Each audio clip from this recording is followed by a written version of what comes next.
Warning: the following video contains explicit language which may be offensive to some viewers or inappropriate for children. The content within this video is intended for mature audiences only.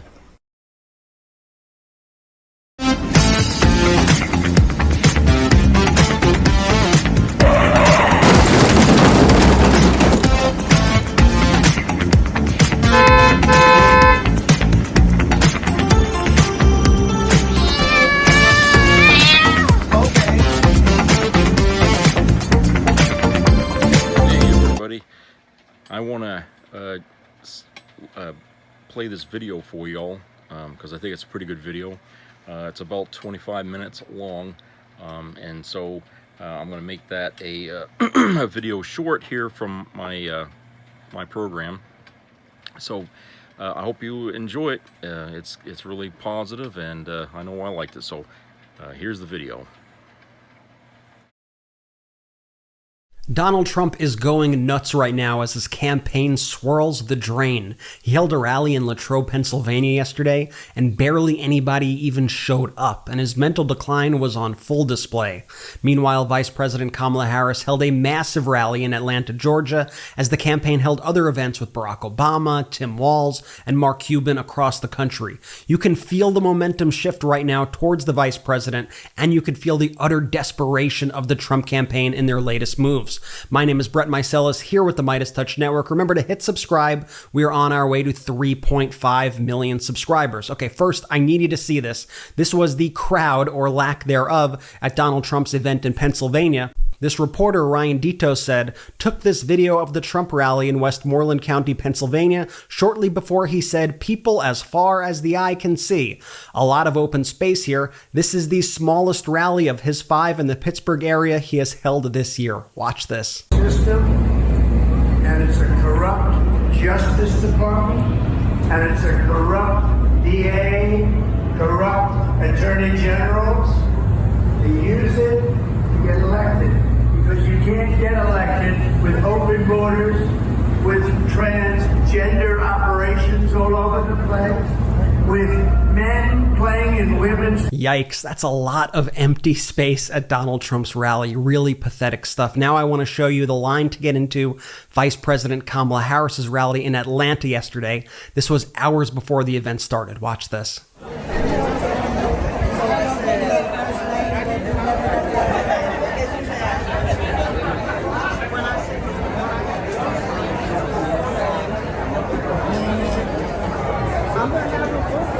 As political strategist Mike Madrid said, it feels like there's been a momentum shift back towards excitement in the Harris campaign. Good time for a campaign to peak. I would say great time for a campaign to be peaking and continuing to rise right now. I want to also show you this video of inside Vice President Harris's rally in Atlanta. You could see just the size and scope of this event, and this was also before Vice President Harris even took the stage. You could see this is massive. The crowd goes way, way back, and I don't want to forget this also. Earlier in the day, yesterday, Vice President Harris was in Detroit, and she was rocking a shirt that said Detroit versus everybody. Quite different than Donald Trump's opinions towards Detroit when he said Detroit was a horrible city last week while he was in Detroit. Watch this of Vice President Harris.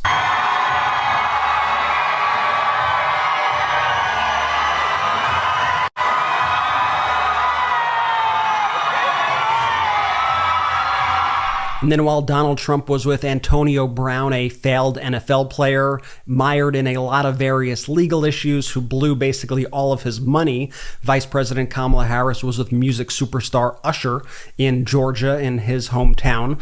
Donald Trump was rambling at his rally incoherently. His mental decline was on full display, and he spent the first more than 10 minutes of the rally rambling about Arnold Palmer, the golfer who has passed away. And at one point, he started talking about Arnold Palmer's penis. Watch this. This guy,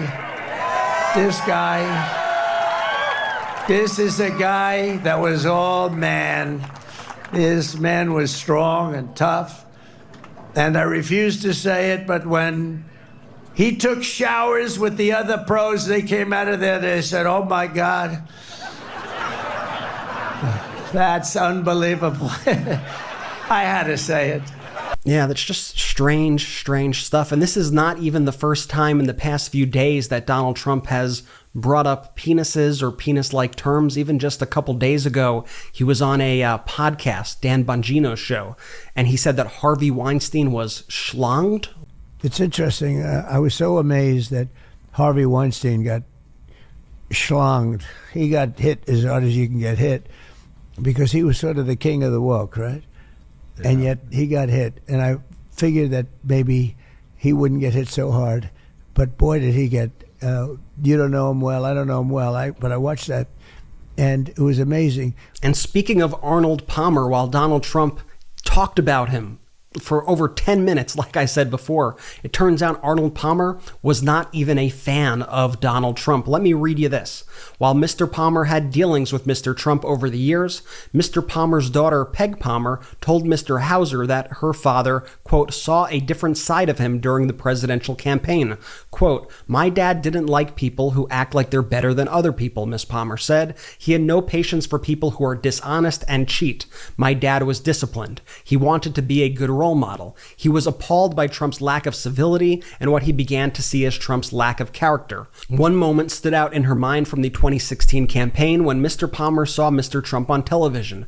Quote, my dad made a sound of disgust like uck or ugh, like he couldn't believe the arrogance and crudeness of this man who was the nominee of the political party that he believed in, she recalled.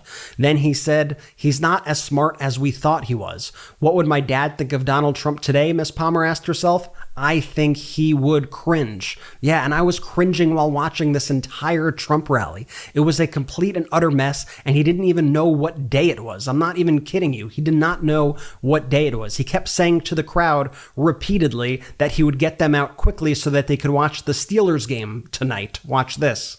So in conclusion, and thank you for being here, everybody. This is beautiful. We'll get you out real fast. We're going to get you go watch that game tonight, right? Yeah, one problem with that, the game wasn't yesterday. The game was today. Donald Trump said that on Saturday. The game is Sunday. The Pittsburgh Steelers are playing the Jets. And the weirdest part about this all is Donald Trump is expected to attend the game. So he has no idea where he is, what day it is. His mental decline was on full display during this event. And you also saw it by, he just kept cursing throughout the event. And this one, Kamala is further left than them. So you have to tell Kamala Harris that you've had enough, that you just can't take it anymore. We can't stand you. You're a shit vice president. The worst. You're the worst vice president. Kamala, you're fired. Get the hell out of here. You're fired. And these are more signs of cognitive decline. These are what people who experience symptoms of dementia go through. They curse like this. They behave exactly like this. They also behave like this, what I'm about to show you. At this moment during Donald Trump's rally in Pennsylvania, he was tired and exhausted, and he got distracted in the middle of his sentence and started talking about his hair. People running, 22 Democrats, they're running. Oh, I'm looking at my hair up there. Let's see. Oh, I don't like it. The rally was going so poorly that at one point Fox News even had to cut away. They cut away from Donald Trump's very bizarre, low-energy rally and switched over to Vice President Harris's much bigger, much more exciting rally. Oh, but you're talking about a great man. I said, Arnold. Latrobe, Pennsylvania is an area that Donald Trump won in 2016. He is there holding one of his signature rallies. Kamala Harris, the vice president, has to say.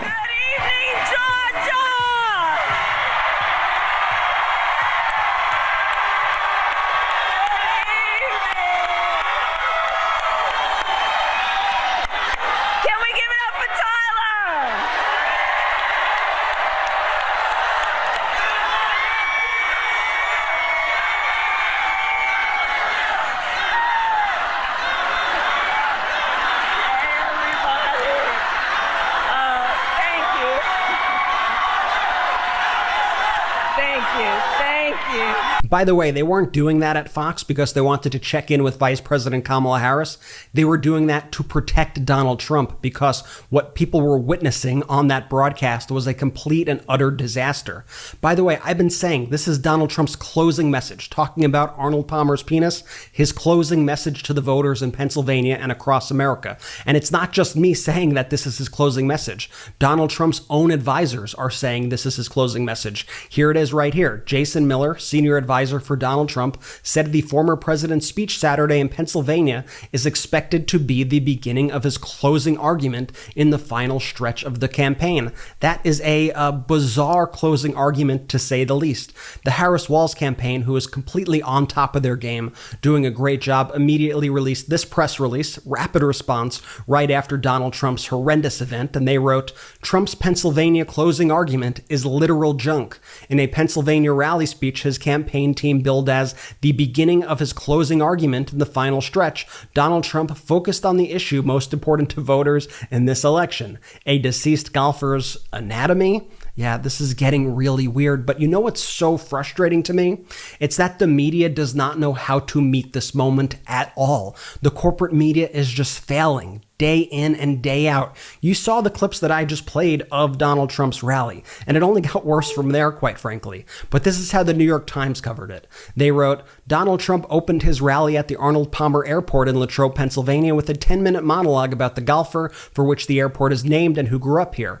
In the most pivotal battleground state with Election Day in just 17 days, the former president spent the entire opening telling Arnold Palmer golf stories before finally launching in on the border. When we say that the press sane washes Donald Trump's psychosis, this is exactly what we are talking about. Also, this from Politico. This was their headline about that Donald Trump speech that you just saw.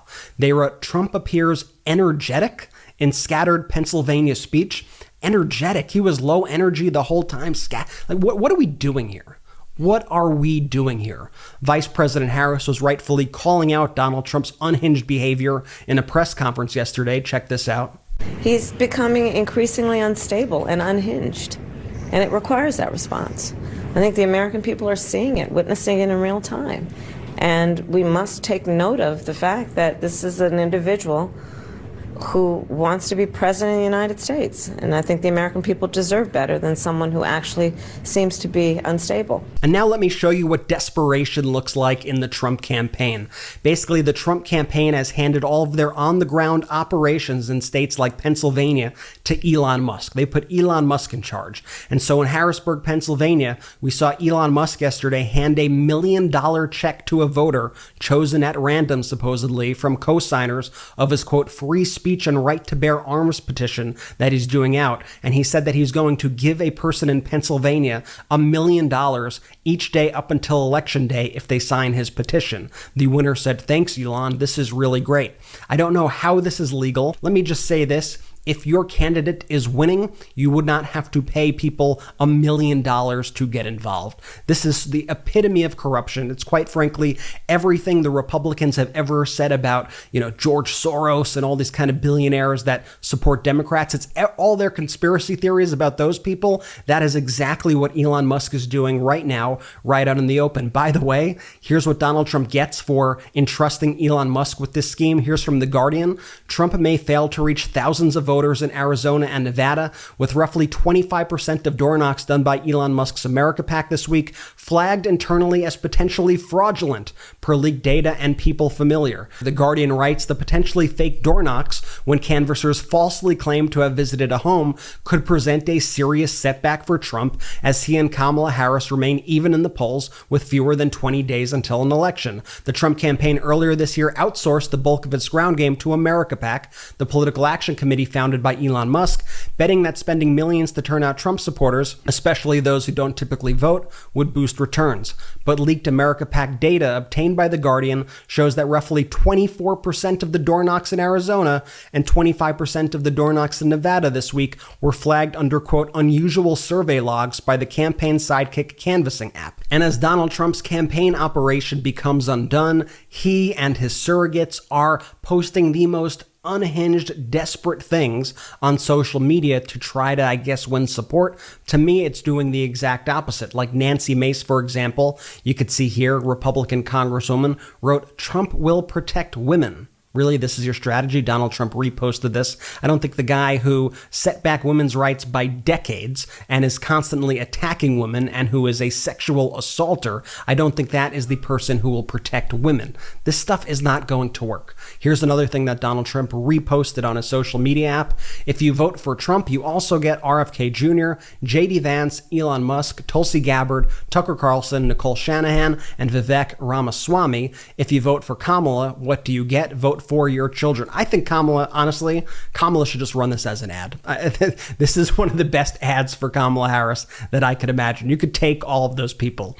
Meanwhile, here's some new data coming in across the country. We saw a new poll from Bullfinch showing Vice President Harris with a commanding lead in Michigan, 53% to Donald Trump's 45%. That is a massive poll. But more important than these polls is the data that we are seeing on the ground. In Michigan, we have a new absentee ballots update. We are seeing that over 1 million ballots have now been returned. And where are these ballots coming from?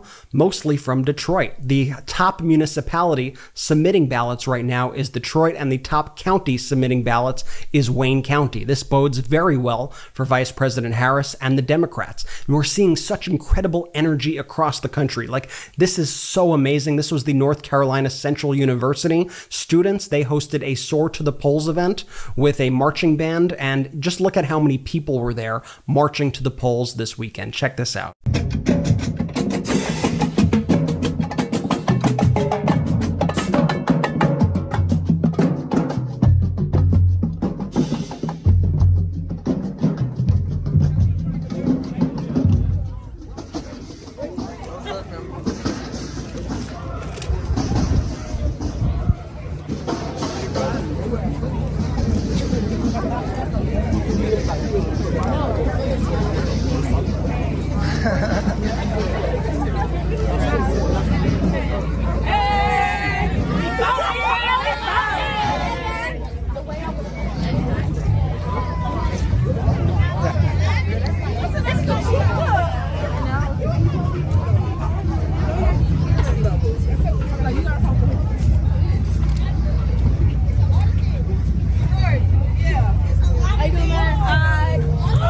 Now let me read you this post that was going viral on social media. Just Elizabeth again writes, "I and my lifelong Republican recently registered Democrat hubby just voted for Kamala Harris in Florida.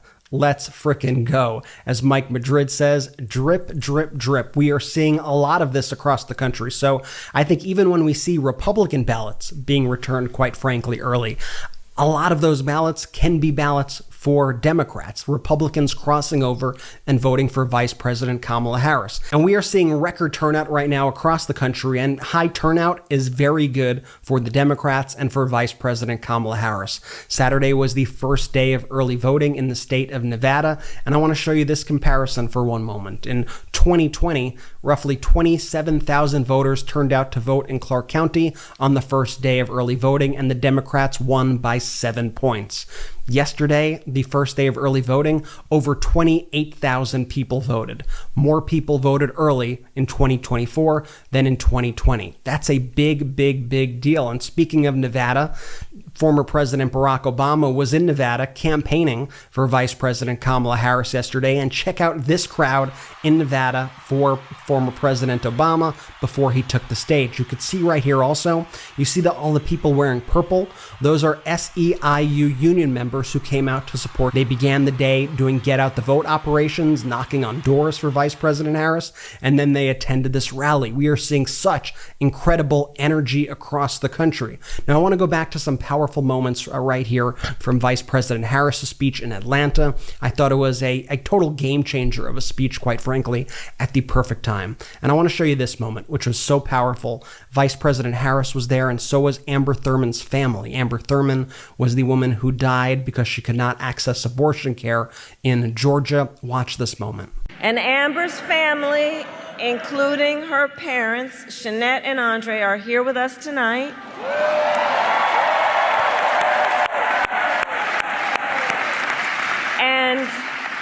In front of all the friends here, I thank them both for their courage and their strength, and it is my pledge to the family.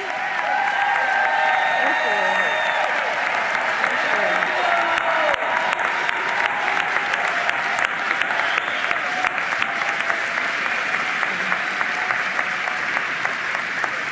And I have pledged to the family, it is my pledge to everybody here, when Congress passes a bill to restore reproductive freedom nationwide, as President of the United States, I will proudly sign it into law. I will proudly sign it into law. And Vice President Harris finished her speech in Atlanta by speaking about the power of your vote, talking about John Lewis, and saying if Jimmy Carter could vote early, you can too. Watch this. And the extraordinary, great Congressman John Lewis reminded us that democracy is not a state, it is an act. It is an act. So Georgia, now is our time to act. The baton is in our hands. Election day is in 17 days and early voting has already started. You guys are setting some records, by the way. And so now is the time to make your plan to vote. Make your plan. Go to iwillvote.com and get all the information you need. And if you have received your ballot in the mail, please do not wait. Fill it out and return it right away. And you know Georgia's own President Jimmy Carter voted early.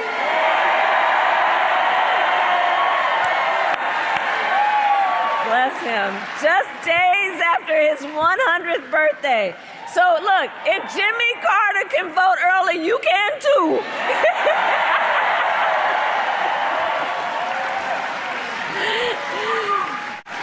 Because, folks, the election is here. It's here. And I need you to continue to do what you do so well. Let's continue to energize. Let's continue to organize. Let's continue to mobilize. And let's remind folks that your vote is your voice, and your voice is your power. And so, Georgia, I ask you, are you ready to make your voices heard? Do we believe in freedom? Do we believe in opportunity? Do we believe in the promise of America? And are we ready to fight for it? We win! God bless you, and God bless the United States of America.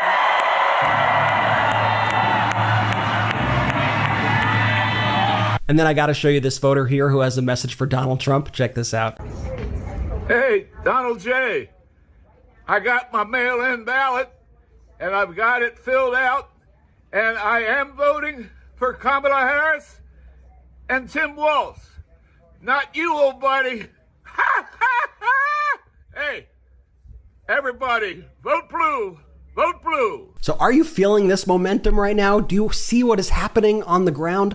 Enough of these phony narratives being pushed by Politico or the New York Times or by cable news to try to have everybody scared. We see the energy on the ground. We see the early voting data. We see what is going on, and we understand that democracy is in our hands. Democracy is in your hands. So here's what you got to do. Vote, vote, vote. Make sure if you can early vote, get to the polls right now, send in your ballots. That is the most important thing you could do. And once you do that, ensure that all your pro-democracy friends and family go to the polls. You can see that I voted. You see my sticker right here? I voted earlier. Easy process. I'm so glad that I did it. You got to do it also. Also, subscribe to this channel. Help us get to 3.5 million subscribers. We are gaining thousands by the day, and we can't do it without you. So hit subscribe. If you already hit subscribed, hit the notification bell right next to the subscribe button. You'll get notified anytime we post a new video. All right. Thank you so much for watching. All right. See you all later.